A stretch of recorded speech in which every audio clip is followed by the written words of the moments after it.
अस्सलाम वालेकुम dear students, welcome to our YouTube channel easy shorthand. पिछली video में हमने आर के कुछ रूल्स पढ़े थे।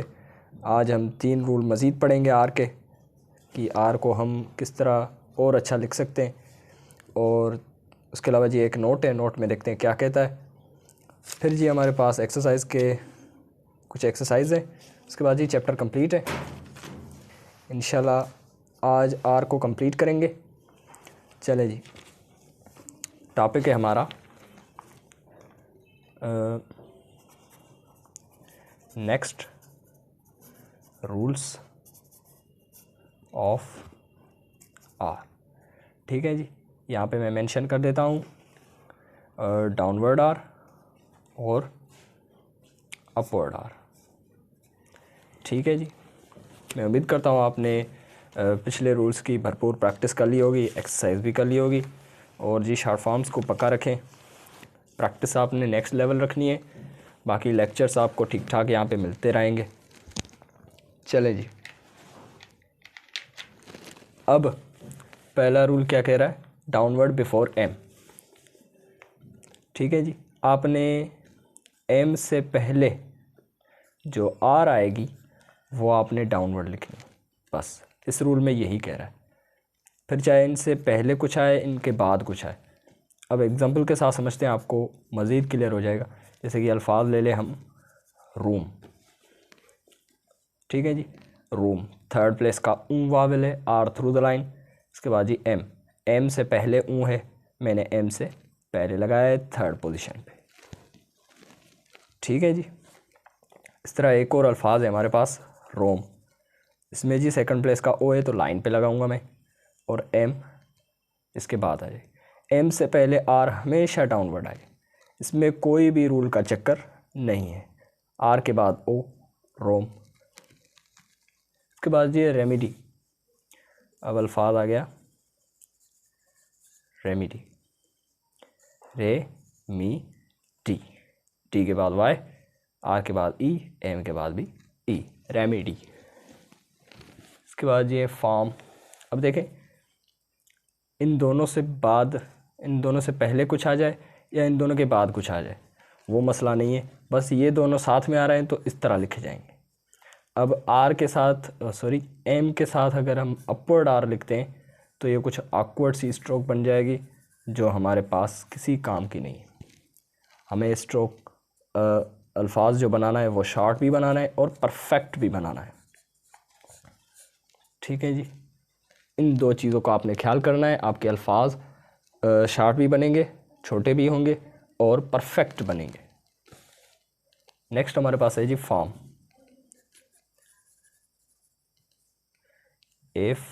FORM,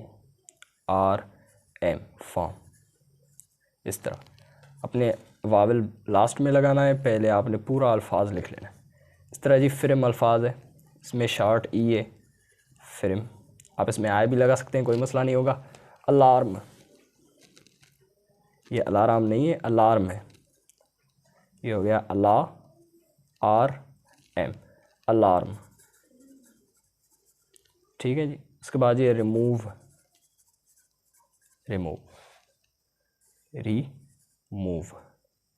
इसमें सेकंड प्लेस की ई है, शॉर्ट ई, यहाँ पर ऊ लग जाएगा रिमूव का। उम्मीद करता हूँ आपको यहाँ तक बात क्लियर हो गई होगी। अब जी नेक्स्ट रूल कह रहा है upward before TD, JJ and इथ।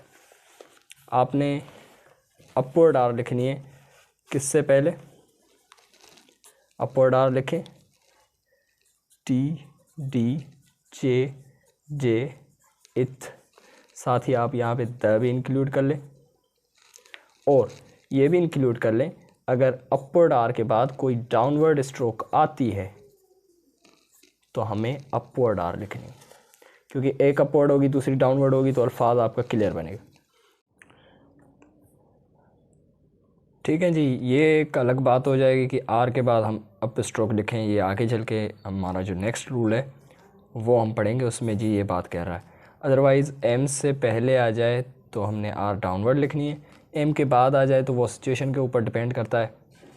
फ़िलहाल आपने ये चीज़ ध्यान में रखनी है, जहन में रखनी है कि अगर आर के बाद डाउन स्ट्रोक आ जाती है तो हमें आर अपवर्ड ले जानी होगी, क्योंकि अगर आर डाउनवर्ड लिखेंगे, T D J J B ये भी डाउनवर्ड लिखेंगे तो ये कुछ अजीब सी आउटलाइन बन जाएगी जो गलत हो जाएगी।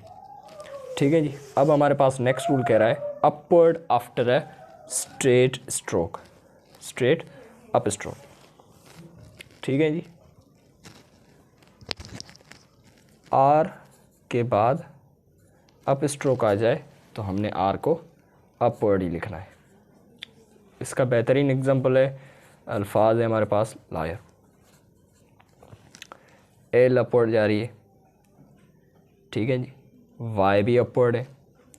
अगर हम आर को इस कंडीशन में डाउनवर्ड कर दें तो अल्फाज गलत हो जाएगा और ऑकवर्ड लगेगा, परफेक्ट नहीं बनेगा हमारा। इसी वजह से अगर कोई अप स्ट्रोक जा रही है ऊपर तो हमें आर भी अपवर्ड ले जानी पड़ेगी। जैसे कि अल्फाज है रेयर, आर और दूसरी आर, इसमें जो वावल है वो थर्ड प्लेस का ई है, वो यहाँ पे लगा लेगा।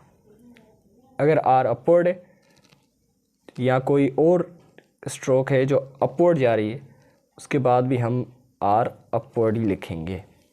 इस तरह अल्फाज हो गया रोर, लायर, एल अपवर्ड जा रही है, वाई अपवर्ड जा रही है, तो आर को क्यों नीचे ले आए।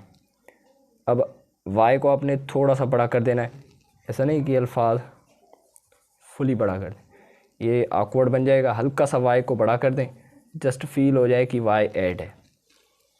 ठीक है जी। अल्फाज बन जाएगा लायर। उम्मीद करता हूँ आपको ये तीनों रूल समझ में आ गए होंगे। इस तरह बाकी के आपने एग्जाम्पल खुद देखने, अगर कोई अल्फाज समझ में ना आए तो आप कमेंट कर सकते हैं। अब जी हमारे पास note, usually it is better to write upward or in the middle of a word. अल्फाज के मिडल में आपने जो लिखना है आर को, वो हमेशा अपवर्ड लिखना है। अब इसके एग्जाम्पल कुछ समझ लेते हैं हम जी। नहायत सिंपल एग्जाम्पल है इसके। पहला एग्जाम्पल है हमारे पास park, P above the line क्योंकि आ का साउंड है, उसके बाद आर, उसके बाद के। अब आर मिडल में आ गई तो हमने अपवर्ड लिखा है। अब कुछ यूँ लिखते हैं तो कुछ अल्फाज बड़ा हो जाता है और नीचे चला जाता है, जिसकी वजह से इस लाइन पे हमारा अल्फाज दूसरा जो है वो मुश्किल आता है। ठीक है जी। इसी वजह से आर अगर मिडिल में आ जाए तो हमेशा आपने अपवर्ड ही लिखने की कोशिश करनी है। अगर अपवर्ड में ऑकवर्ड लगता है तो फिर आप डाउनवर्ड ले जाएं। पार्टी, पार्टी, बस के की जगह टी नीचे लाए, पार्टी। इस तरह जी मार्च, मार्च। इस तरह जी 40, 40, 40। इसके बाद जी अथॉरिटी, अथॉरिटी। इस तरह जी मार्क, मार्क। इस तरह जी फोर्थ, फोर्थ, इथे लगा लें। इस तरह जी परेड, परेड। हैवी और लाइट का ख्याल करना है। मैं वावल नहीं लगा रहा, आपने वावल ज़रूर लगाने। Thoroughly, thoroughly. इस तरह जी परेड, इस तरह जी फोर्थ, इस तरह जी अथॉरिटी, इस तरह जी मार्क, इस तरह चार्ज, चार्ज। उम्मीद करता हूँ आपको ये नोट समझ में आ गया होगा। ये कोई रूल नहीं है, बस हल्का सा ये बता रहा है कि आपने ये चीज़ ध्यान में रखनी है, अदरवाइज़ रूल को भी ध्यान में रखना है। जिस तरह अल्फाज की कंडीशन आती है उस हिसाब से आपने रूल को अप्लाई करना है और अल्फाज आपका परफेक्ट और शार्ट बन जाएगा। ठीक है जी। उसके बाद एक्सरसाइज नंबर 15 है, आपने खुद करनी है। और जी एक्सरसाइज नंबर 16 है। इंशाल्लाह नेक्स्ट जो हमारा टॉपिक होगा वो होगा डिफ्थोंग्स, चैप्टर नंबर 7। मिलता हूँ मैं आपको एक अगली वीडियो में, तब तक के लिए मुझे इजाज़त दें।